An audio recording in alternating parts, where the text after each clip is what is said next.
Bonjour, pouvez-vous vous présenter en quelques mots?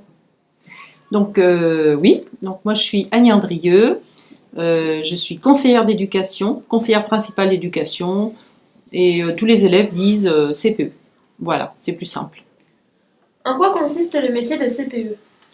Alors, le métier de CPE, ça consiste à gérer en gros tous les temps où les élèves ne sont pas dans la classe.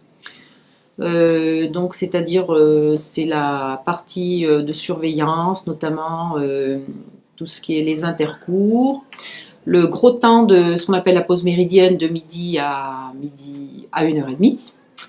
Et puis j'ai aussi donc une partie importante de mon service, puisque je suis chef de service, à gérer une équipe, puisque je travaille avec 6 assistants d'éducation, donc qui doivent fonctionner avec des emplois du temps précis, des missions précises.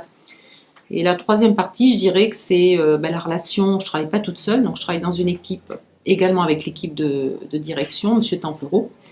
Et donc je travaille aussi beaucoup avec les professeurs principaux et donc avec tous les enseignants et puis et les personnels infirmières et assistantes sociales.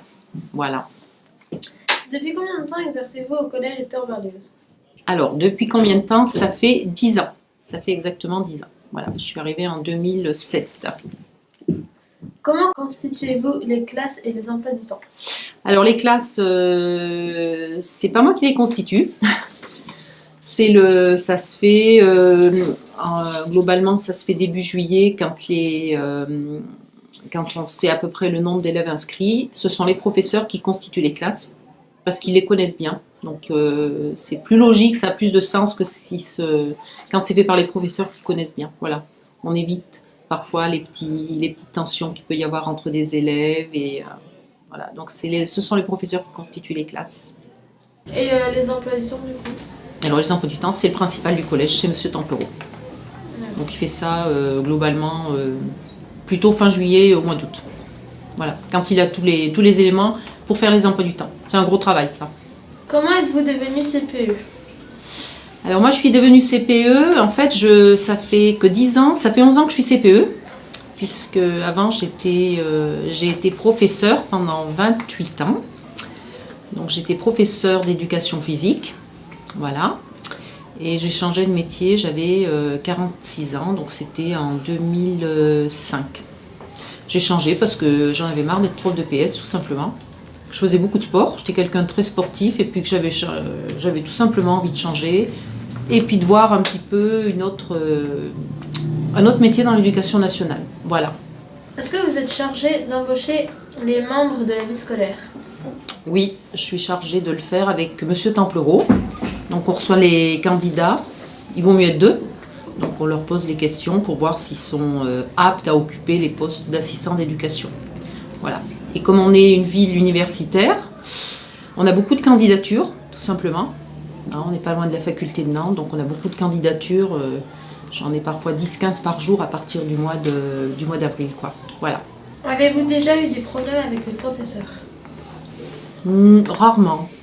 Mais bon, ça peut arriver, mais je dirais pas que c'est des problèmes, quoi. Moi, j'aime bien, si ça se produit en tout cas, et ben, je pense qu'il faut savoir s'expliquer, aller voir les gens et puis dire ce qui va pas, quoi. En fait, c'est ça. Faut avancer, quoi. Faut pas que les problèmes restent, comment dire, sous terre, on les enfouit. Non, il faut que ça soit résolu rapidement, ouais. Voilà. Avez-vous déjà eu envie de démissionner? Eh ben non, non, non, non.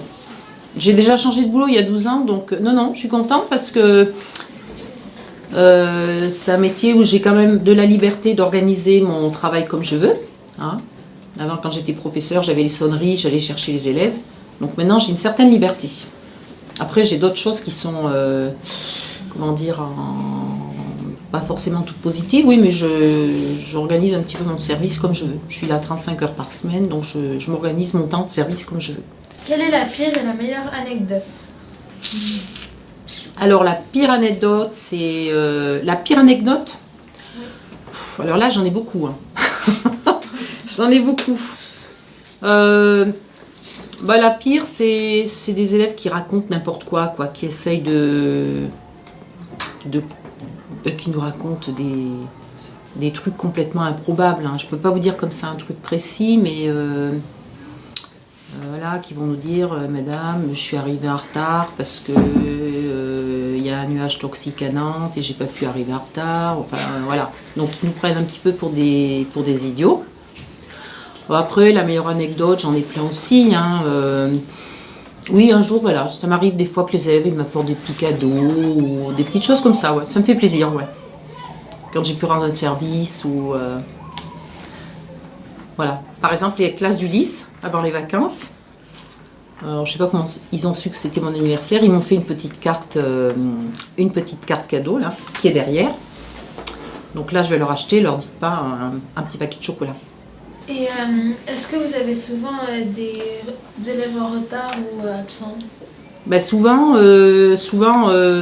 c'est un peu toujours les mêmes. Hein. Les élèves en retard, c'est toujours les mêmes. On a une douzaine d'élèves qui sont systématiquement en retard avec des raisons souvent qui sont pas crédibles. Après, les élèves absents, les élèves très absents, on a une commission de suivi au collège, c'est-à-dire c'est des élèves qui sont pris en charge, ça vous le voyez pas vous. Donc on essaye de trouver le pourquoi de l'absentéisme. Hein. Ça peut être pour des raisons médicales, ça peut être pour des raisons sociales, ça peut être pour des... Donc dans ce cas-là, il y a un relais qui se fait au niveau du collège. Avec Monsieur Templereau, l'assistante sociale et l'infirmière. Voilà. Donc ça, c'est des cas particuliers. Sinon, il y a des élèves qui sont régulièrement en absence avec des raisons bidons, quoi. On va le dire, qui essayent de nous faire croire n'importe quoi. Et une dernière question, est-ce que c'est vous qui décidez de faire sauter des classes aux élèves ou de les faire redoubler? Non. Alors les redoublements, il y en a pratiquement plus. C'est des décisions qui sont prises en conseil de classe et les redoublements, il n'y en a pratiquement plus. Hein. C'est fini. Alors faire passer une classe maintenant au collège, j'ai jamais vu ça. Je crois que ça se fait plus. Hein. Voilà. D'accord, merci. Eh ben, je vous remercie et je vous souhaite une bonne continuation dans vos rôles de journaliste.